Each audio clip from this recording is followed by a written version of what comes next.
Hello and welcome to Lecture 16 of the Fiat Standard online course. Today's lecture's topic is Bitcoin and energy market. This, I think, is probably one of the most dense, if not the most dense lecture in the course. It certainly took me the longest time to prepare. And I think, in retrospect, looking back at it, it could have probably made for a book on its own. I think it was written in an extremely concise way. And as I was going over it, I realized there's so many details that I could have expanded on that this would have probably ended up being a lot longer, that I might have made a book out of this chapter. So let's begin by discussing the topic, which I think is enormously important and enormously significant. And it's something that is one of the biggest misconceptions about Bitcoin, because, and that's saying something, because there are a lot of misconceptions about Bitcoin out there. So to begin with, I think a good way of understanding what is the issue with Bitcoin and energy is to try and compare between the mechanisms for arriving at consensus and for arriving at a record of transactions between the fiat system and the Bitcoin system. In the fiat system, all value and all truth, as we've discussed in the fiat standard so far, can ultimately be decided politically. And as time goes by, this kind of assignment of value overtakes economic production as the source of wealth creation in a fiat economy. In other words, with the fiat system, one line I like to say is there was that TV show with Drew Carey. It was called Whose Line Is It Anyway? And the catchphrase for the show was, "Welcome to Whose Line Is It Anyway?" where the lines are made up and the points don't matter. And that's basically how the fiat system works. In that show, they would give everybody all kinds of different points for different performances, and it didn't matter. Sometimes we got 5 points, sometimes we got 5 million points, and it was all just fun and games and laughter. And the fiat system is like that, except instead of fun and games, we have death and murder. But similar methodology for running numbers. In that, ultimately, the amount of hard work that you put in on the fiat system is not exactly what you end up with. You don't make the same amount of money that you put in. Two people can produce the same thing, and one of them will have all of their wealth confiscated while the other will keep all of their wealth. Somebody might not produce anything and might end up with a lot of wealth. So there's no real attachment between the real world with actual things being produced and the scorecard of the fiat system as a monetary scorecard. So everything can be decided politically. Government can take away anybody's entire balance sheet, and they can give anybody all the money that they want. Between the government and the central bank, the admins of the fiat system are able to just assign value arbitrarily in the fiat system. This is how I think it is unique. Whereas in Bitcoin, that doesn't work. There's no authority that can come and tell you how much value you have on the network. So there's no economic, financial, political, or religious form of authority that is capable of transferring coins without the associated private keys. Neither can they reverse the transfer of coins by someone who controls their private keys. This really means that using Bitcoin is more akin to the use of a knife or wheel than a credit card. With a credit card, you're relying on somebody else. It's just a method of communicating with somebody who decides how much money you have. And you're telling them, I'd like to spend money from my account to that person's account. And it's up to them whether they decide that you are able to do that or not, whether you get to keep your money or not, whether this is a legitimate use of your money or not. It's a political technology. It's an interpersonal technology. But Bitcoin is more akin to a knife or a wheel in that it is just a piece of equipment that does its job. If you use a knife to cut steak, the knife will cut the steak. It won't ask you questions, and it won't tell you that you need to believe certain things or say certain things in order for it to cut the steaks. Same is true for a wheel. Same is true for a car. Same is true for any kind of mechanical device that you can use. You use the device according to how it is used, and then it does the job that is required of it. It doesn't require the supervision of any authorities in order for it to work. At some point in time, telephones were like that. They required a manual operator made of flesh and blood to connect your call to the party you wanted to contact. In fact, I'm old enough to have used one of those phones. I remember back in the 1980s in Palestine when I would visit my grandparents. we would use a phone where you couldn't just pick up the phone and pick up and call people. You'd pick up the phone and get connected to somebody, and then that person would connect you to somebody else. It was, I think, until the 80s that this was still around. And then, obviously that was replaced by an automated process where now your phone just does what you ask it to do. You click the numbers for somebody and you click dial, and there's no person in the middle that stops your phone from connecting to somebody else's phone. It just works. So the automation of telephones reduced the cost of calling to an infinitely small fraction of its manual cost. Bitcoin is effectively implementing this concept to international transfers and monetary policy. We stop it from having to go through an administrator, and we move it to having to just be done mechanically. And the reason that we are able to do that is because of proof of work. Proof of work is the technology that allows automated consensus formulation within a predetermined set of rules, without deference to any particular authority. It's a system of rules without rulers. In other words, when we say it's a system with rules without rulers, we mean that there isn't a single authority that can dictate what happens on the chain, and therefore everybody's free to do whatever they want. However, the system works through consensus, even if people attempt to cheat in the system. So it doesn't punish you from cheating. It doesn't punish you for cheating. It simply makes it impossible for you to cheat because it has a set of clear rules that determine what is valid and what is not. And so far, it's not been possible for anybody to find a way to get around it. So in the Bitcoin system, every node is free to use any record of transaction or monetary policy it desires, and no authority can stop it from or punish it for using fraudulent records. So you can choose to run your Bitcoin with 21 million Bitcoin or 21,000 Bitcoin or 21 trillion Bitcoins. You can choose to change your Bitcoin node in a way that gives you half of all the Bitcoins in the world. Nobody can stop you from doing that on your own node.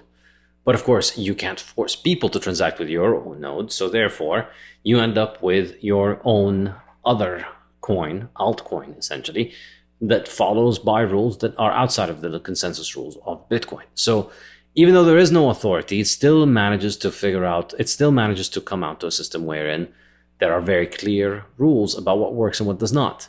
So in order for the node to be operating in consensus and synced with the network, it needs to only consider additions to the blockchain presented by miners who have solved the proof of work mathematical problems. So this is the key thing, that you're free to do whatever you want, but the only record of transactions that's going to be considered by honest nodes who want the network to succeed honestly will be the record of transactions presented by miners who have solved the proof of work mathematical problems. So nodes can verify the validity of transactions miners want to add to blocks, as well as the validity of the proof of work solution very cheaply and almost instantly. And that's really the asymmetry, that it's very easy to verify whether your proof of work is accurate. It's very expensive to produce a proof of work solution and include a fake record with it. So presenting transactions to the network is very expensive for miners because doing so requires the solution of the proof of work problem, which requires running mining equipment and consuming electricity. So thanks to the difficulty adjustment, that cost is always close to the reward from mining the block.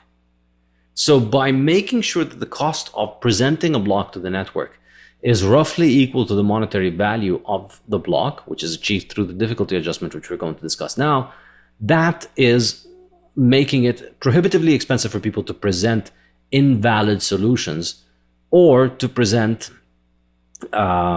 invalid transactions, because it's very cheap to detect them, it's very expensive to present them. So the asymmetry between the cost of solving the proof of work problem and the cost of verifying the solution, it is at the heart of Bitcoin's security model. This asymmetry makes it expensive for miners to commit fraud or even attempt fraud, and makes the problem of arriving at consensus between nodes very easy, as they only have to consider and audit a very small number of blocks, those presented by miners who have solved the proof of work. So even though you're free to cheat, nobody was going to consider any block of transactions that you present unless you present the solution to the proof of work, which is very expensive to produce. And the cost of producing one of those blocks is roughly equal to the reward for producing that block. So Agreement is easy when fraud is expensive to present, but cheap to reject. That's really, I think, the heart of the model. The reason that thousands or tens of thousands, maybe even hundreds of thousands of nodes all over the world can arrive at consensus every 10 minutes is because it's very expensive for anybody to propose a change to the consensus or a new block of transactions, because they need to solve the proof of work. So once you've restricted the solutions that are once you've restricted the blocks that are presented to the ones that can present valid solutions to proof of work, then it becomes very straightforward to sift through the very few blocks that are presented and figure out whether they're valid or not. And indeed, that's how Bitcoin has worked for more than 10 years now. So the fiat system's payment rails do not require proof of work to function, but the fiat system effectively still does. So some people will think, well, this is an extremely expensive way. Why do you need to solve all these problems? Just put an admin on the network, and then the admin will just decide, why not have an admin, and then you can save on all the electricity. And that really, a lot of people present this as some kind of optimization of Bitcoin.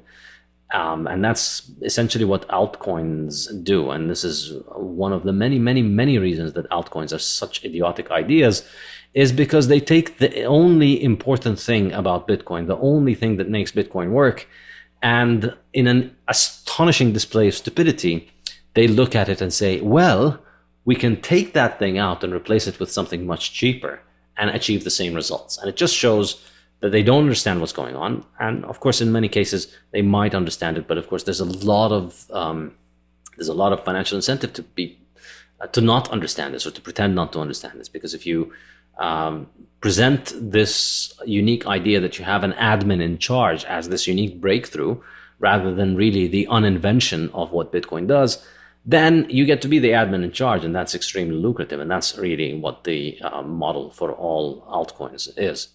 The Bitcoin Standard podcast is brought to you by thesafehouse.com, my independent publisher and bookshop, selling the best Bitcoin books in high-quality cloth hardcovers built to last for generations. Most books these days are pretty fiat. They're flimsy and they fall apart quickly, and I did not want that for my books, so I set up the Safe House especially to provide you with beautiful, long-lasting classic cloth hardcovers you can proudly pass down for generations. You can get copies of my 3 books, The Bitcoin Standard, The Fiat Standard, and Principles of Economics, and you can also get copies of Lynn Alden's Broken Money, Parker Lewis's Gradually Then Suddenly, and Matthew Lysiak's Fiat Food, to which I contributed a few chapters, and Mexican billionaires Ricardo Salinas Pliego's new book, The Bitcoin Enlightenment. We now offer bulk discounts so you can buy books for yourself and for the friends and family you'd like to learn about Bitcoin. Buy any 2 books for $50, any 5 books or more for $20 per book, and for more than 50 books, it's only $15 per book. Go to thesafehouse.com, the SAIF house.com, where you can get all of these books in high-quality cloth hardcovers, delivered worldwide, and get 10% off for paying with Bitcoin. With fiat money constantly debasing, preserving your wealth isn't an option or luxury. It's a financial and moral imperative. If you're familiar with my work, you know the only financial advice I ever give is to buy and hold Bitcoin for the long term. This has never failed anyone. If you want to buy Bitcoin, I strongly recommend using Swan, a group of hardcore Bitcoiners laser focused on making Bitcoin easily accessible. While most scramble to react to each new crisis, Swan private clients are already positioned in the only monetary asset with absolute scarcity, Bitcoin. Swan Private partners with families and institutions who share a principled conviction in Bitcoin as the foundation for multi-generational wealth. With concierge service, deep expertise, and uncompromising security, the Swan team helps clients exit the crumbling fiat system and secure their future in sound money. Today, Swan Private serves more than 5,000 high net worth clients who have purchased more than $4.5 billion of Bitcoin and put it into cold storage. If you're ready to move beyond the false promises of fiat, start your long-term Bitcoin strategy at swan.com/safe, SAIF. So the proof of the fiat system itself does not have proof of work in the algorithm. There's no mechanism for solving proof of work problems in order to present transactions. But the fiat system effectively still does rely on proof of work. There is a proof of work to this because, well, you can say we just have the admin deciding, we just have the Federal Reserve deciding who gets to print money and who gets to make money and who gets to spend money and who gets to keep their money. And so that's cheaper because it requires a lot less electricity. But that, of course, ignores the idea that people aren't crazy about having others in charge of their money. And so why should you get to be the admin? Why not me? And if it's not you, if it's going to be you, why not me? Why not somebody else? Why not my friends? Why you? Why should you get to decide who gets to keep money? So, of course, people are going to spend a lot of energy on trying to be the ones in charge of the proof of work system. And that's in charge of the fiat system. And that's where the fiat proof of work comes in. So while very little cost or energy is needed to update fiat ledgers, a lot of energy is spent to acquire the ability to control that ledger in the form of political conflict and war. Fiat is a technology that allows whoever is in power to expropriate all other users. So nation states will fight for power and expend a lot of energy to secure it on an international level. And domestically, people will fight for the political power to be the ones in charge of the system domestically. Because if you're the one in charge, you are able to decide who gets to have money and who doesn't. And I think a wonderful example was when we saw in the Canadian regime recently, the Canadian regime basically took out all of the banking for all of its political opponents and essentially managed to crush dissent by it. And it's an extremely effective mechanism because once you have one person in charge of the payment system for the entire country, then that person can simply destroy the livelihood and even starve people who oppose them. Just take away their money and they're done. They could starve. So that's a great way to be, to continue to impose tyranny over your people, is to just control the payment network, because then you control who gets to have money. If you control who gets to have money, then you control everything about them. So the cost of proof of work in a fiat system and the control of the ledger ultimately comes down to power as well. Whereas in Bitcoin, think there's a lot of power being spent. Well, in fiat, there's also a lot of power being spent, but in fiat, it's spent through war. The ledger will always be determined by groups with the ability to direct overwhelmingly large amounts of energy in short bursts at enemies to force them to accept a version of consensus.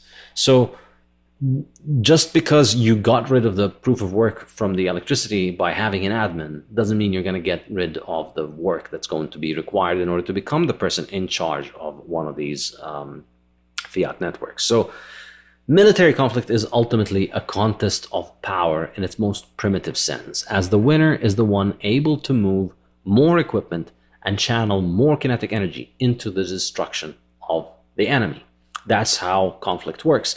Ultimately, whether it's conflict with fists, people fighting with their own bare hands, or if they're fighting with weapons, primitive weapons or extremely advanced modern weapons like nuclear weapons, ultimately force is about power. It's about the ability to inflict power, inflict large amounts of energy to direct them at achieving your military goals. So if you want to destroy your enemy, you need an enormous amount of energy and power to destroy it. If you want to win a war, you're going to need to burn a lot of fuel on whatever technology is used to fight that war, whether it be nuclear or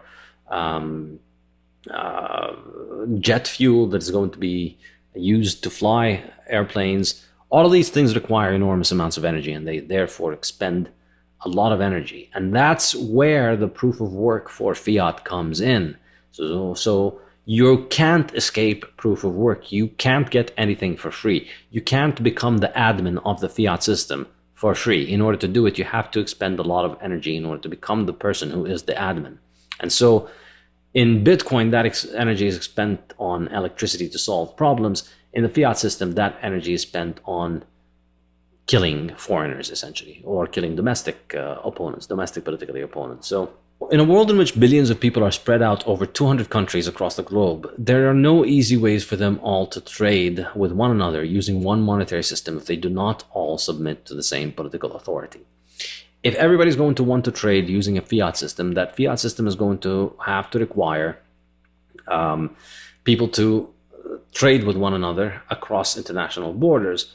And if it's all about political authority, if it's all about admins, if there's no proof of work baked into the protocol, then you need to have a unified political authority in charge, or at least a system wherein the political authorities are in perfect harmony with one another. And that, of course, is much more easily achieved when one is in charge of the other. So there's no way that you could get around that if it's going to be a system that's reliant on political authority. There needs to be a dominant political authority.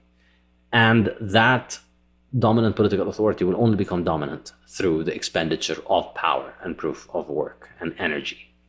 So with fiat as the pinnacle of monetary technology, the alternative to US global imperialism are likely to be imperialism by another country or perpetual conflict combined with a balkanization of monetary systems and consequently of trade areas, reducing the extent of trade and division of labor worldwide with devastating humanitarian and economic consequences. You could look at the system and say, well, we need to get rid of the US. The US is playing a bad role in this system, and there are a lot of bad things to say about US foreign policy and US economic policy around the world. But I think it misses the point that if you're running a fiat system where it's going to rely on having an admin rather than a proof of work system, where if you're running a system that is not tethered to physical reality in the way that a physical gold trading system or a Bitcoin system is, then it's all down to the admins, and it's all down to the credit of the admins and who the admins decide gets credit or not. You may be upset about the fact that it is the US at this point. You may be happy about the fact that it is the US. Doesn't matter to the purposes of this book. The purpose of the point is that somebody is in charge and somebody else is going to be unhappy about it. And of course, the consequence is going to be conflict. And we see this. And this book was written before the start of the Russian-Ukrainian war, but after the launch of the Russian-Ukrainian war, this becomes an extremely accurate assessment of the situation, because now we have hundreds of millions of people in Russia and Iran and Belarus and North Korea that are isolated from this monetary system and prevented from using the US dollar monetary system. So this is one other alternative, which is the balkanization of the global monetary system. So proof of work is really inescapable, and Bitcoin is the genius way of getting around having to make proof of work violent. It's a technical workaround for the political conflict problem that is there in fiat money. Instead of having the work done on battlefields, Bitcoin front loads the work into highly efficient machines, the Bitcoin miners. Anyone can choose to be in charge of updating the global ledger of transactions. They just need to pay the going rate for the honor. This is similar to the reality of the fiat system, where anybody can control the local payment system and the distribution of local fiat tokens if they take over their central government and central bank, and anyone could potentially take over the global monetary system if they are to defeat the US in military conflict. So the two systems are equivalent. In both cases, if you solve the proof of work problem, you get to decide what goes into the Bitcoin ledger or the fiat ledger. In the fiat case, you just need to win the election to make yourself president of your country and appoint the central bank manager, the central bank chairman, and then you decide who gets to have money and who doesn't. You just do what your average despot does, like what Trudeau did in Canada, and you get to be in charge of who gets to keep money and who doesn't. And so similarly, the Russian government, the Iranian government, and the Italian government, the Brazilian government, they could all become the global leader or the manager of the global fiat monetary system. All they need to do is just defeat the US military. So in both cases, if you spend energy, if you consume power, if you dedicate your power towards solving the proof of work problem, you get to run the monetary system. In Bitcoin, that power is front-loaded at the beginning. You first begin with solving the proof of work, and then you present the proof to the network. You let the network decide if that is valid or not, and then all the node members are free to decide if they want it or not. But there's no escaping the proof of work in order to allow them to make that decision. In the fiat system, the members don't get to decide.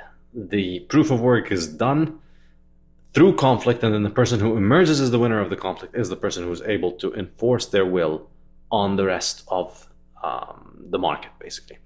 So Bitcoin formalizes the reality that power controls the ledger.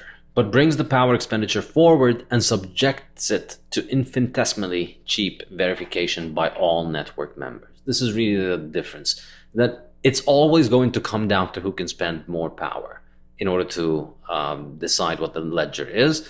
In military conflict, you have that power spent on murdering foreigners. In Bitcoin, you have that spent on solving mathematical problems. But the difference is, in the Bitcoin system, everybody opts in to the system. So the power is spent on making sure that people can opt into an honest system. In the fiat system, the power is spent on killing you if you don't like the system and if you don't like the fact that it is not honest. So by using the network, Bitcoin members implicitly accept the security model and trade-off. No single authority can decide what is correct and fraudulent, and anyone can present any record of transactions they want. But they can only do so after expending costs roughly equivalent to the amount they stand to gain from the block of transactions they present. Bitcoin is based on a sober recognition of the reality of power and an ingenious engineering solution to tame this power with voluntary verification in the service of truth and peace. This is how I like to think about it, and this is why I really think proof of work is such an amazing power. It's such a superpower, really, of Bitcoin, because it prevents military conflict from having to be what decides the truth of ledgers and who gets to keep money, and makes it so that that is something that is determined peacefully and consensually. So the secret sauce, really, of what makes Bitcoin work is the difficulty adjustment. For proof of work to work, the value of the proof of work needs to be high enough to discourage spam attacks, but it cannot be so high as to discourage even honest miners from mining. Bitcoin miners solve proof of work problems by repeatedly guessing and checking to discover the correct answer. This is a probabilistic process, and the more processing power dedicated to the guessing, the more guesses are made per unit of time, and the faster the correct answer will be found.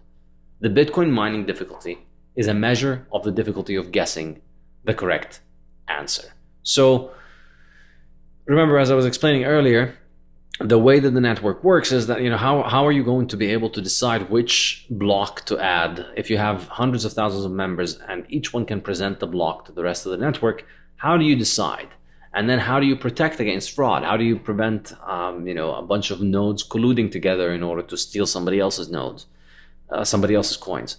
You can protect from fraud, as I was saying, by increasing the cost of presenting the block. So if your block is presented without having the valid proof of work solution, then your block doesn't matter. It doesn't get considered.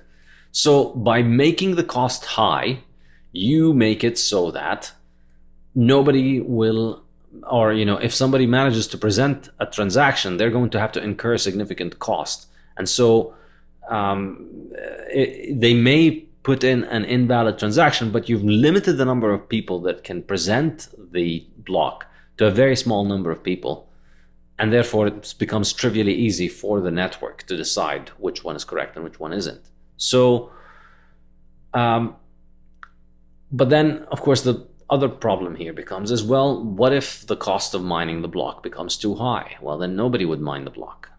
So you need a mechanism to make the block cost, the mining of the proof of work, high enough to discourage spam, but low enough to encourage people to mine. The reward for mining the block needs to be comparable to the cost in order for people to want to try and do it so that they can do it at a profit. So the way that we do that is through the difficulty adjustment. And the difficulty is always adjusted to try and keep that cost of generating the block in that same range. So the network adjusts the difficulty every 2 weeks as a way to calibrate the time it takes the current computing power on the network to arrive at the correct solution to 10 minutes. The mining difficulty adjustment is the link between the network and the world's economy. And I think this is a really powerful way of understanding this. All over the world, anybody can use Bitcoin. And with the software, the network itself, it has no link to the real world. It doesn't take people's names or identities. It doesn't take people's passports. It has no KYC. It doesn't have any way of telling who's using which address. It has no way of telling if this private key is mine or yours. It just knows that if whoever uses the private key can move the coins to another address. That's it. But how can the network know what the value of the market is? Well, the only link with the real world is the difficulty. And the difficulty is just one measure that the network takes from the sum of the actions of all the members of the network worldwide. Hundreds of thousands of people are trying to mine Bitcoin worldwide, perhaps, or thousands of people maybe. All of these people are trying to mine Bitcoin, and the total sum of their efforts is resulting in a block time, in an average block time. Every 2 weeks, we measure the average block time. How much time has it taken us? It should be, on average, 10 minutes. If all goes to, if the difficulty is set precisely at the correct value to make the blocks come every 10 minutes, then we'd have the difficulty adjust every 2 weeks. And then if we do that, if we have exactly 10-minute block time over 2 weeks, then the difficulty will not adjust. The difficulty will stay the same. And the difficulty, that is saying is that the current total amount of resources dedicated toward mining Bitcoin is producing exactly the correct amount of time to produce each block. So then what happens if we add if we add more computers onto the network? Well, if you add more computers onto the network, what's going to happen is that the blocks will start arriving earlier. Now, there's more computers, there's more guesses being made. So on average, in the next 2 weeks, we're going to get the blocks arrive in less than 10 minutes. So maybe it'll be 9-minute average block time. So because of that, what has happened over those 2 weeks is we had 9-minute block times rather than 10 minutes. And so this period is going to end in shorter than 2 weeks. The blocks that are produced over 2 weeks, which I think is 2,000 blocks and 2016 blocks every 2 weeks, instead of being done in 2 weeks, they'll be produced in a shorter period of time than 2 weeks, in maybe 13 days or 12 days. And so that means that we are currently having more computing power on the network than what the current difficulty can support. And so if we continue to keep this current difficulty with the current processing power, we're going to produce more coins over the next 2 weeks and the next 2 weeks and so on. So that's where the difficulty adjusts. It rises a little bit so that it becomes harder for people to find the solutions to the problem. And so therefore we go back to averaging around 10 minutes the next 2 week period. But of course, this isn't a precise process. So we're never going to exactly hit 10 minutes every block, and we're not supposed to. It's a calibrating process where we're constantly overshooting or undershooting. And when we overshoot, we reduce the block size. When we overshoot, we reduce the difficulty. And when we undershoot, we increase the difficulty. So that helps us stay on average at around 2 weeks at around 10 minutes per block. And that controls the issuance of Bitcoin. So the protocol adjusts the difficulty to calibrate the block time around the desired 10 minutes, so the network continues to function as expected, irrespective of demand. This is the key thing, that no matter how many people are using Bitcoin, Bitcoin just takes all of that number and makes the mathematical problems more difficult, or makes them require a longer time to be solved, and therefore ensures that the supply continues to increase at the preset schedule, and ensures that the cost of mining a block remains roughly in the same range as the price of the block. So this property makes Bitcoin the only liquid commodity with a perfectly inelastic supply. In other words, the supply of Bitcoin is strictly limited and cannot respond to increased demand.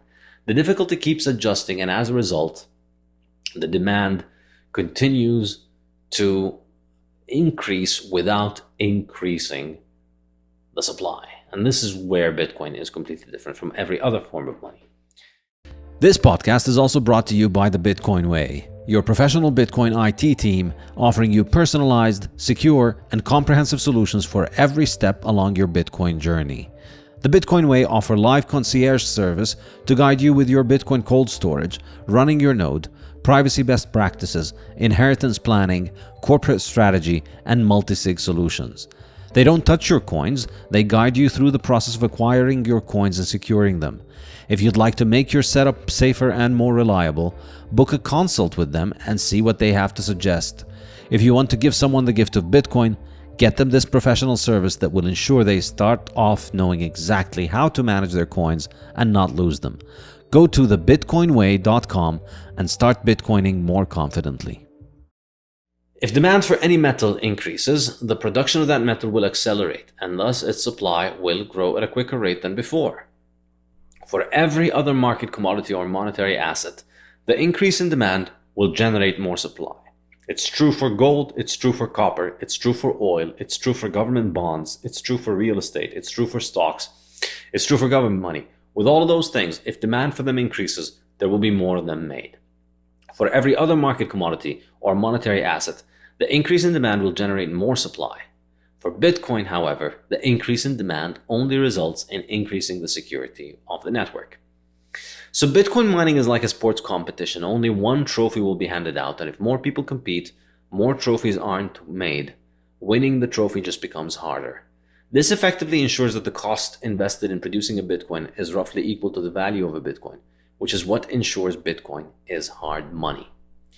So difficulty adjustment converts demand for producing more Bitcoin into more security for the Bitcoin network, while ensuring the supply continues to grow only according to the predetermined schedule. This is the really powerful thing. So if we look at this chart, which I think is like the most important metrics of Bitcoin, we see we have the price of Bitcoin, which is in this line, and then we have the hash rate, which is which keeps growing, and we have the supply, which is that number, trending toward 21 million, currently at around 19 million, and then we have the value secured, which is the price times the supply. It's that black line here. So as you combine these, we see that as you look at all of these together, we see the same relationship happening that was described earlier. The price goes up and the supply stays as it is. This was what the supply would have been regardless of what the price what happened to the price. Even if the price had shot up and then shot down and continued to oscillate very widely, the supply would have remained pretty much the same regardless of what happens to the demand. But what does go up as the demand goes up is the hash rate. The hash rate that is used to mine the network continues to go up as the price goes up. And so therefore, we see that as the hash rate increases, the network effectively becomes more secure. So what is happening with Bitcoin is that instead of the increased demand leading to an increase in the supply, the increased demand just leads to an increase in the security. And that's just what makes Bitcoin so very unique. So to be secure, Bitcoin does not need a fixed sum of electricity or hash rate. Instead, it needs to create a liquid market in electricity and hashing power. This attracts investors to monetize their hash and electricity. That's really the key idea to get from the difficulty adjustment, is that the difficulty adjustment doesn't mean that Bitcoin needs a specific amount of hash rate in order to be secure. It means that the hash rate is going to adjust to do whatever it takes to make sure that Bitcoin continues to be secure and to continue to run smoothly. And so as long as we have an open market in hash rate and an open market in electricity, then people can produce and use electricity anywhere in order to mine Bitcoin, and they can produce and use hashing equipment and mining equipment to produce and mine Bitcoin. And the network continues to operate as long as we're able to do this dance, as long as this market continues to exist.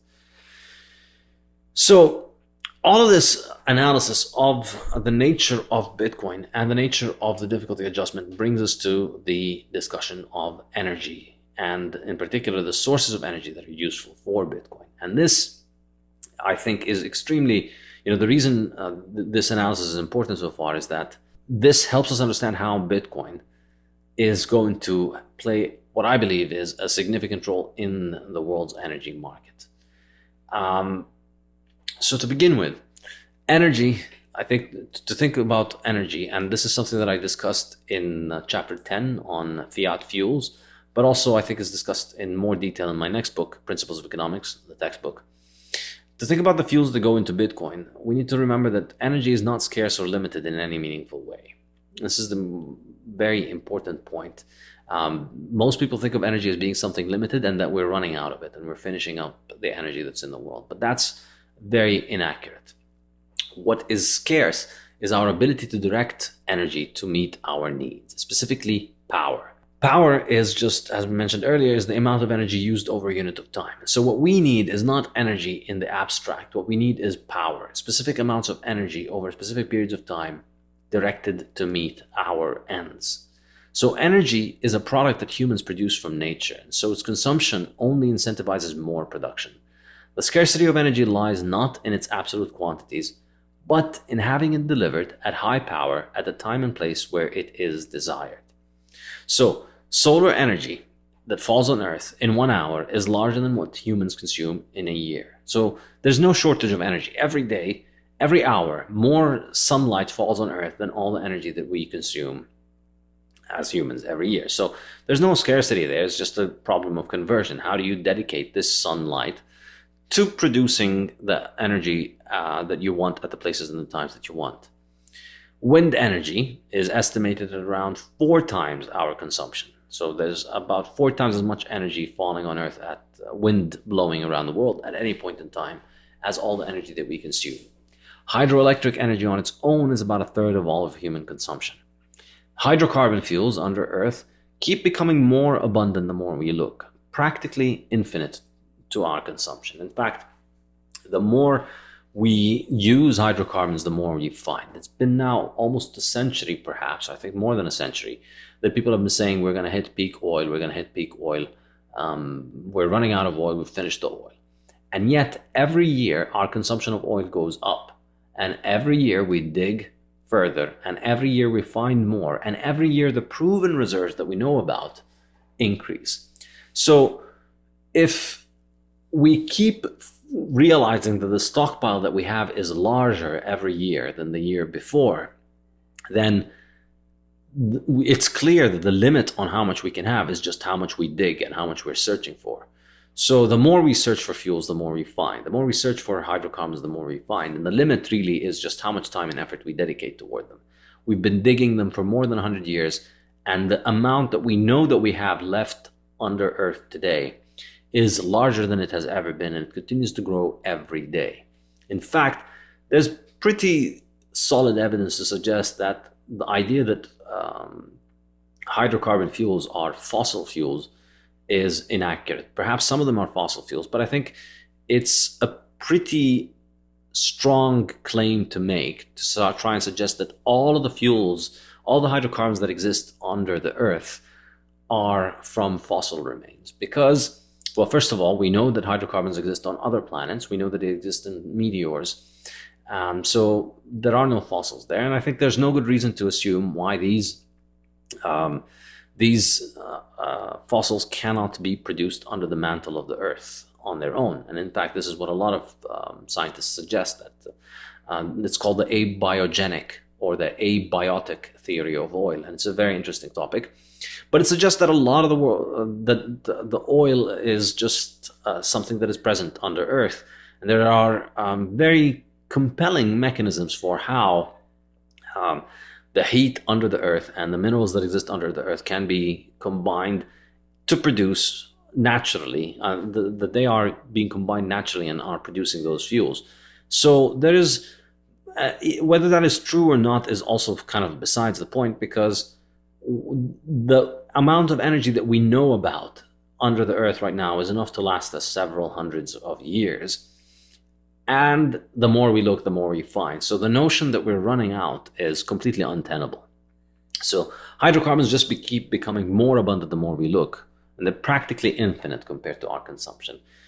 Whether they're renewable or abiotic or from fossils, ultimately worrying about over-consuming hydrocarbons is a little bit like worrying about drinking all the sea. I mean, it's just, there's an infinite amount of sea, and you could drink for all the rest of your life and you it. And then, of course, there's nuclear energy, which is also practically infinite. I mean, one nuclear fuel pellet this size contains as much energy as tons of coal. So there's enormous amounts of uranium all over the world, and the amount of energy that's included in them is just enormous. So this notion that we're running out of energy, whether it's solar or wind or hydroelectric or hydrocarbons or nuclear, the capacity that we know exists for all of those energy sources is way beyond everything that we already have. So the only limit on how much we can have from all of these energy sources is how much we dedicate to channeling them to our needs. All energy is free if you don't count the cost of channeling it to where and when it is needed. Sunlight is free, wind is free, and oil is free underground, and nuclear uranium is free. You just need to dig it and process it and put it in the correct power generating machine to generate the electricity and energy that you need for the place that you need and the time that you need. So discussing energy as a scarce resource, which implies a fixed God-given quantity for humans to consume passively, makes no sense.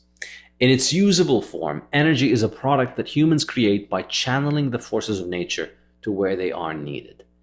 Energy scarcity is relative, not absolute.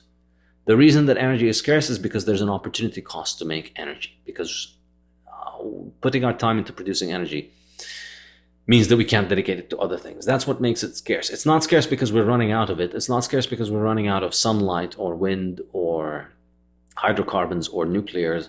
It's turning those energy takes time and effort and resources, and that has to come at the expense of other resources that we could be using. If we can make more energy if we stop growing food, for instance. If everybody who's growing food moves toward producing oil, we'll have a lot more oil, but we'll starve. So that's really the opportunity cost. So what are the implications of this analysis? Well, I think the implications are very, very interesting, and I think an extremely interesting way of fixing the fiat mess that we find ourselves in is the use of Bitcoin. So the first one is that Bitcoin is likely going to run on waste energy. It's going to run on energy that has very low opportunity cost, that can't be used for other things, that would be wasted. So energy is valuable where and when it is needed, but not valuable elsewhere.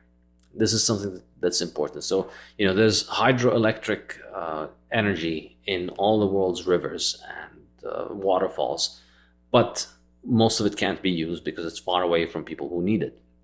There's sunlight everywhere, but we can't use it for power. There's oil that's buried underground, but it's difficult to process it and transform it into usable electricity where you want it to be. There's a lot of methane all over the world being burned because it is not efficient to move it, because it's too expensive to move it around to where it is needed. So there is an enormous amount of energy all over the world, but energy is only valuable when we need it, where we need it.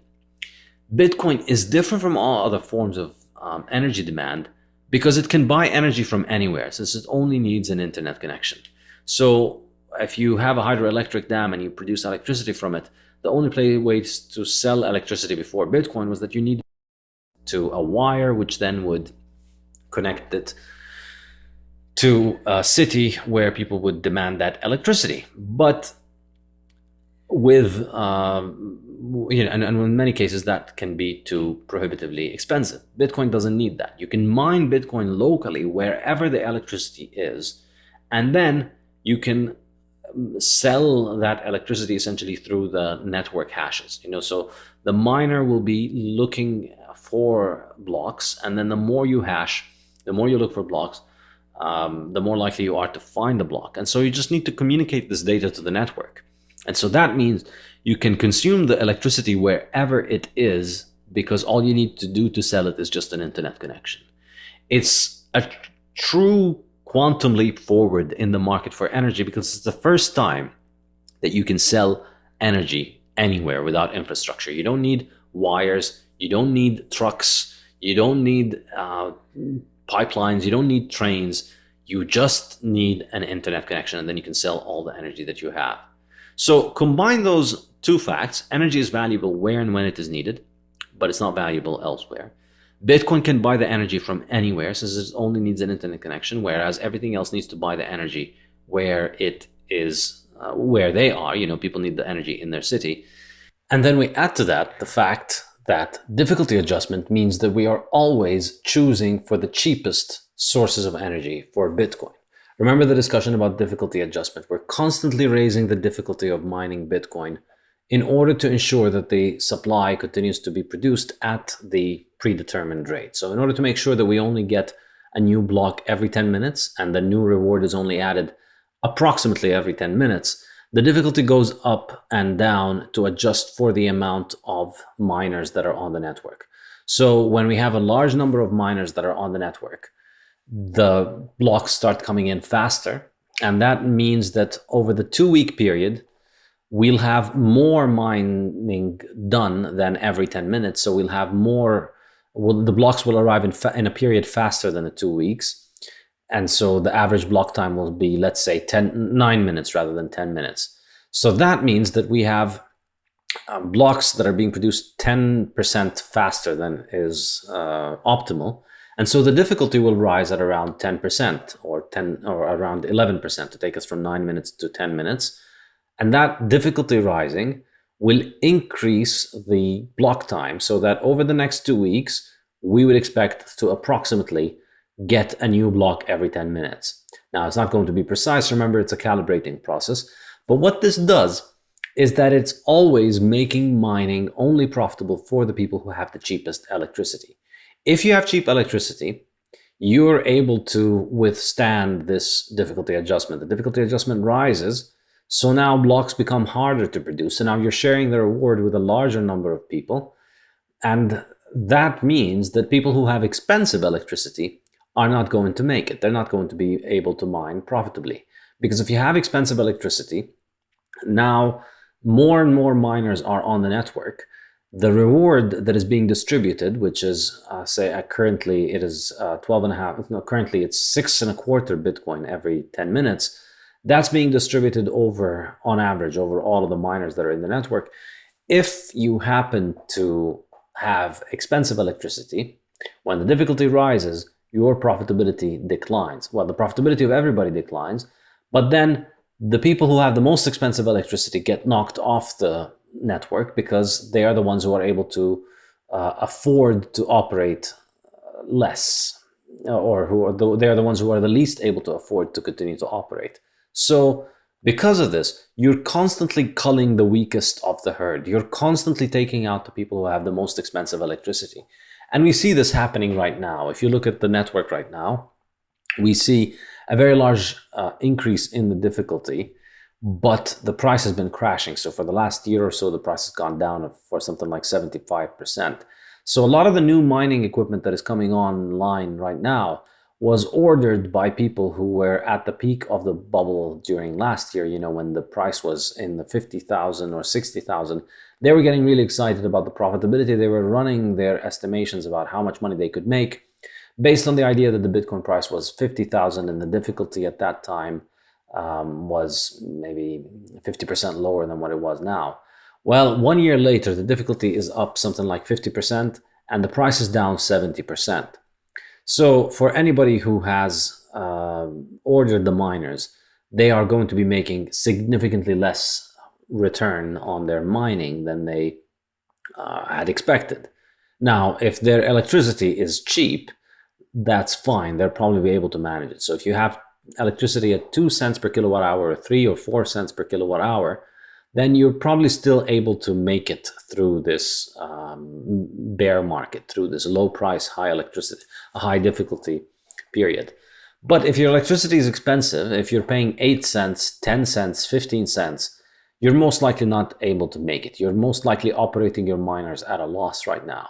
So we're constantly culling the weakest of the herd. We're constantly taking out the people who are running electricity at a high price. And the thing is, if, as we said earlier, the average price of electricity is around 14 cents per kilowatt hour around the world, then 14 cents per kilowatt hour is almost certainly not going to be sustainably profitable for Bitcoin mining in the long run. Because at that level, anybody can plug in a miner and make money. So if everybody's plugging in the miners and making money at that price, the difficulty is going to go up, or the price is going to go down until people who can mine at 14 cents are unable to mine. So combine those three facts. Energy is valuable whenever and wherever it is needed, but not valuable elsewhere.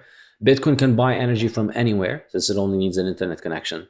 And three, Bitcoin is constantly getting rid of the cheapest energy sources, constantly getting rid of the most expensive energy miners and using the cheapest electricity. You combine those three facts together, and the conclusion is Bitcoin mining will be done on waste energy with the lowest opportunity cost. We're only going to be running miners at the lowest opportunity cost available.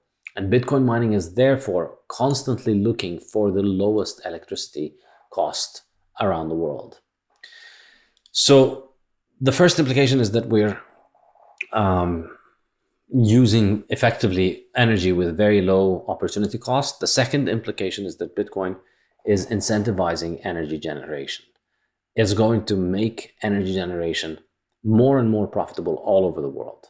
The way to think about this is, think of it from an economist's viewpoint. Anytime demand rises for something, the not economist way of thinking of it is, oh, people are buying this thing, it's going to run out, we don't have enough.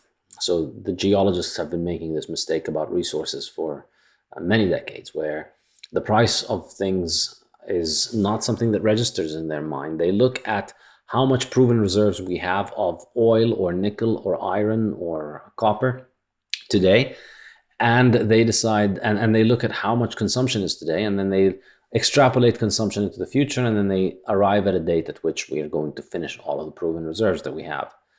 But that's not how it works, because we have an economic incentive to produce more of it. And so as consumption rises, people will have more of an incentive to dig for more of these things. And so people will find more of them, and therefore they will produce more of them. And that's true for all resources, and it's true also for electricity.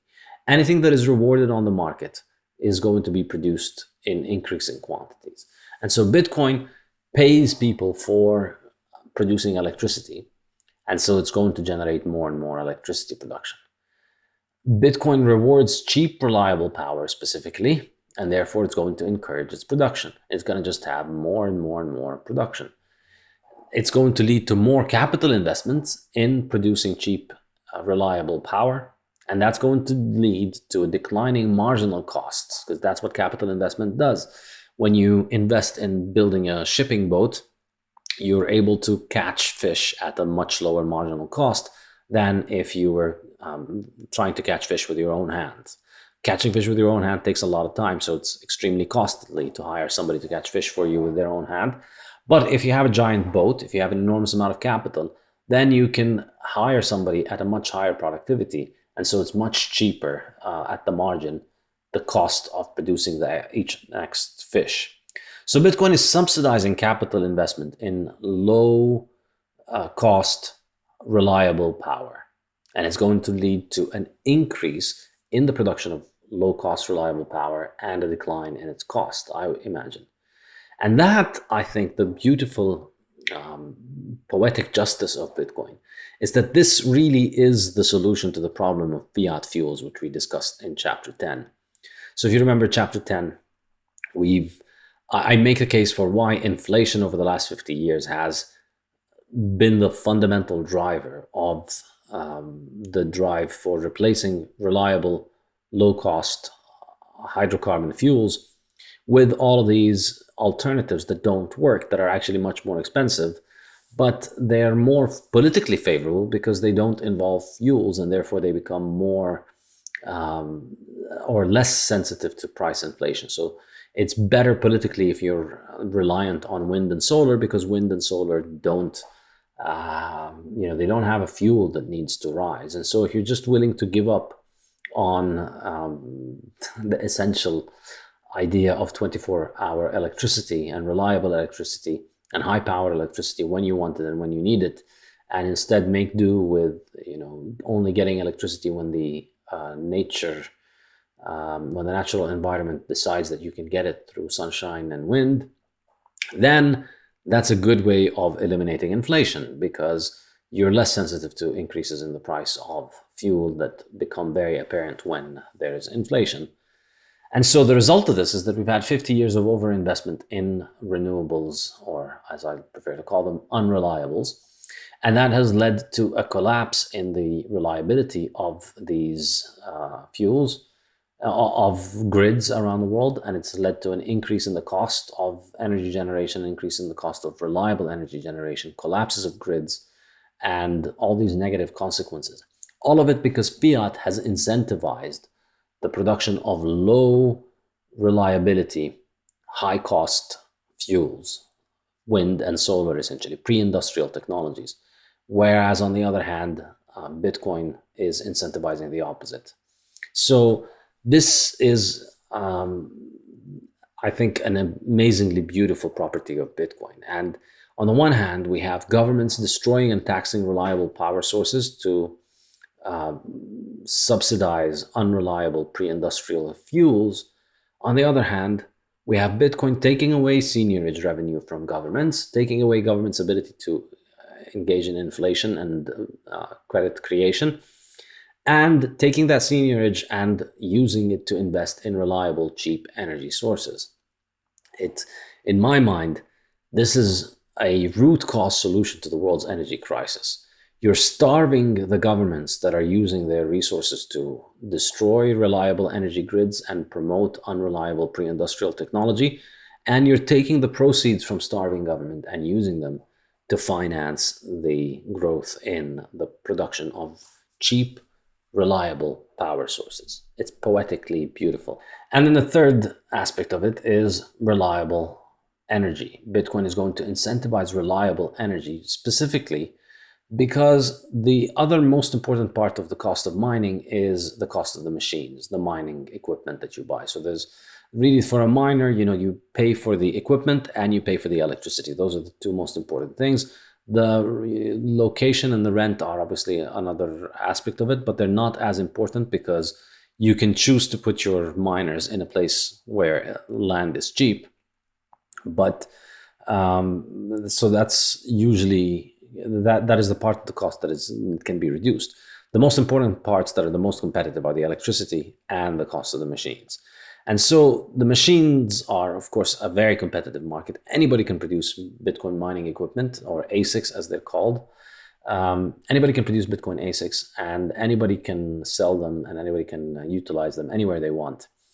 And so the price is going to be bid up so that only the most efficient are able to pay for it. Only the people who have the cheapest electricity and the most efficient utilization of electricity are going to be able to afford the machines. Otherwise, they're going to get wiped out and have to move these machines elsewhere. So the most efficient way to use these machines, of course, is to have them connected to reliable, stable power 24/7. If your power sources are not 24/7 and reliable, then you're having to turn off those machines at certain times during the day. And that is a massive inefficiency because the machines are being depreciated, their value is declining over time. They're collecting dust by not running, and they're getting older and losing their efficiency while the difficulty is rising and the network is becoming more and more competitive. So it's an extremely ruthless competitive market, and your only way of surviving is to have your machine plugged in as much as possible. I don't think it's going to be sustainable to have miners that are not connected 24/7. Intermittent energy sources are unlikely to succeed as they have significant downtime. So if you're connected to a solar power installation, basically you're not going to get to run your miner for more than a third of the year. Every part of the world gets about, on average, 12 hours a day of sunshine. Obviously, some days it's longer, some days it's shorter. But on average, across the year, it's 12 hours of day and 12 hours of night. But of course, these 12 hours, you can't really run the miner for all of these 12 hours. The first couple of hours, it's still, the sun is still barely shining. And in the last couple of hours, the sun is setting. And so the sunshine is also weak. And then you have, of course, clouds, which will cover up a lot of the time. And then you have dust, which is also an issue. So between dust and clouds and nighttime, you'd be lucky to get your machine to run a third of the time. And with wind, depends on the location and so on, but also wind, it blows sporadically, and it's unlikely to be able to run more than 50-60% of the time connected to wind sources. So therefore, these sources are unlikely to provide significant amount of mining. Of course, in certain places, these things are subsidized heavily, and they are practically superfluous to the uses of the grid, because the grid it needs reliable on-demand power, and so you need to have the full peak capacity available at all times on demand, which means that having the solar and the wind extra can be just a waste, because it means that you need to dial up and down the power plant depending on the wind and the sun, which becomes a problem. And it turns out, speaking to people in the power generation industry, it becomes clear that these power plants become more expensive to manage when you're trying to connect them to wind and sunshine. And the metaphor that I like to use is, imagine if you replaced your horse-drawn carriage with a car, but then a law passes that says you have to use sustainable horses along with your car. Well, you can get the car pushed by a horse, but of course the car is not going to be able to run always on a horse, and the horse gets tired and the horse needs to sleep. And so you're going to need to carry the horse in the car. So you need to attach a giant mini stable, or one of these horses carriages that are attached to cars. You need to attach it to your car and drag it with you everywhere, so that when the horse can run, you can connect him to the car and have him run the car. Obviously, it's just cheaper and easier and more efficient and faster to just have an engine and run the car based on the engine and not have a horse at all.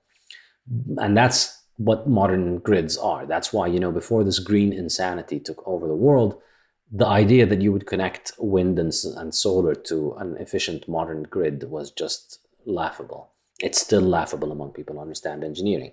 You just get a giant engine that does everything that you want, and you focus on having that engine produce the electricity that you want when you need it, whether it's nuclear or gas or diesel or hydroelectric. You use the reliable power source when you want it and when you need it, and you manage the demand and the operation of the power source based on demand. And you don't have to worry about the weather. And that just makes the management of the power plant much more efficient. So I don't imagine that, because of that, I don't imagine that solar and wind are going. So in this situation, in these places where many grids have been, governments have wasted enormous amounts of money on subsidizing these energy sources. I recently heard of statistics that in Germany alone, they spent $500 billion on wind power subsidies.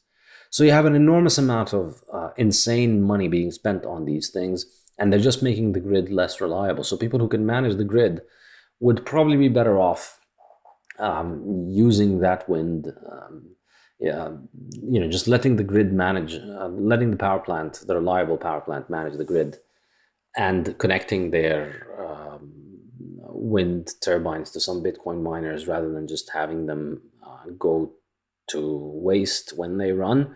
I can see cases where it's going to, Bitcoin will mop up the waste of these insane, unreliable energy sources. But I don't see it succeeding in incentivizing investment in those things. If you want to mine, you're not going to be investing in those things, and I don't think it's going to be successful to run on these things in the long term. Basically, the lesson I would say is that if you're profitable mining intermittently, the difficulty will rise or the price will fall until you are not. And in retrospect, now looking back, during the boom last year, when in 2021 the price of Bitcoin was shooting up, we heard a lot of people talk about how much they are going to be mining with intermittent energy sources. A lot of these people got wrecked over the last year. You hear a lot less about these things. Fourth is Bitcoin's energy future. I think in terms of thinking about the implication for what sources of energy, because of all the reasons that I've discussed so far, I imagine Bitcoin mining is likely, even though, I'm a big fan of hydrocarbon fuels and I think they're enormously essential for our civilization. And I think Bitcoin is going to help in certain ways. I do not think that hydrocarbon generators are going to be playing a very predominant role in Bitcoin mining for the reasons that I mentioned earlier. Because hydrocarbon fuels are cheap to transport, they are in demand everywhere and will have a high opportunity cost because you can always just drive the fuel to a place where it is used. And then in the places where you have power plants that with significant capacity for mining, these are built near population centers with high demand. So it's unlikely that in these places, electricity is going to be cheap like it is in some other locations where energy is stranded. So you don't have large power plants built in places where energy is stranded. You have the power plants built in places where energy is demanded, and then you get the fuels transported to them. You're going to get, I would imagine, so that's why I don't think we're going to get grid-connected hydrocarbon power plants running Bitcoin, even though it would be nice to do it just to annoy the greens and the green hysterics. I will concede that unfortunately, not unfortunately, it's a good thing, obviously, waste is not, I don't believe in wasting and burning fuel just for the sake of spiting green people. I'm just joking. But the reality is that power plants, hydrocarbon power plants, are built in places where they are where there's very high demand. And so the opportunity cost is very high. And it's unlikely that these power plants are going to run significant power capacity. It's unlikely to justify for Bitcoin mining. And it's unlikely to justify, the transportation of fuels to population centers where the grids are connected to large power plants so that these power plants can then mine Bitcoin. It's far more likely that you'll have the Bitcoin mining done in places where the energy is stranded and it doesn't need to be transported. And so that means things like for hydrocarbon mining, I would imagine that the flared gas is going to likely grow more and more. People are going to mine Bitcoin in flared gas locations. And also, abandoned oil fields. You'll have generators being shipped out to abandoned oil fields and take out the oil and the gas that is there and then use it to mine Bitcoin, but not on the grid-connected power plants because the opportunity cost there is too high. So hydrocarbon and large power plants are unlikely to play a major role. In some places, they might be utilized with you have spare capacity, and they might use Bitcoin mining to cover up demand. So you have an area where you expect population growth over the next 10 years. So you expect in the next 10 years, you want to build the power plant to be large so that it can accommodate the population growth. So that means over the next 10 years, you're going to have plenty of spare capacity. It might make sense to run Bitcoin miners in this, but I don't think it's going to be very predominant. I think in the long run, things like hydroelectric are going to have a lot more excess capacity that is far away from demand since waterfalls can't be moved. And since waterfalls are basically free, it's one of the cheapest forms of energy. So I think hydroelectric is going to play a very heavy role in Bitcoin mining. And if you look around the US, places where Bitcoin mining is heavily concentrated, it generally happens in places where they have very significant amounts of hydroelectric energy, like the northwest of the US, for instance, is a great example. This is, I think, going to play a major role. And I think another one is nuclear, because you have a lot of nuclear plants that have enormous capacity. And the fuels for nuclear are very cheap and very easy to transport. And so things like nuclear, hydroelectric, and spare gas flaring from oil fields, as well as abandoned oil fields, I think are going to be the places where you're going to get the most growth in Bitcoin mining, rather than solar, wind, or power plants connected to population centers and grids. So in conclusion, I think Bitcoin mining can only rely on low opportunity cost power sources. I think it will not take power away from consumers who need it, as it cannot outbid them because of the difficulty adjustment, always ensuring that only the cheapest mining is profitable. Finally, I think it's going to incentivize cheaper and more reliable power production worldwide, which I think is going to be a very good thing. And that is it for this lecture. Thank you.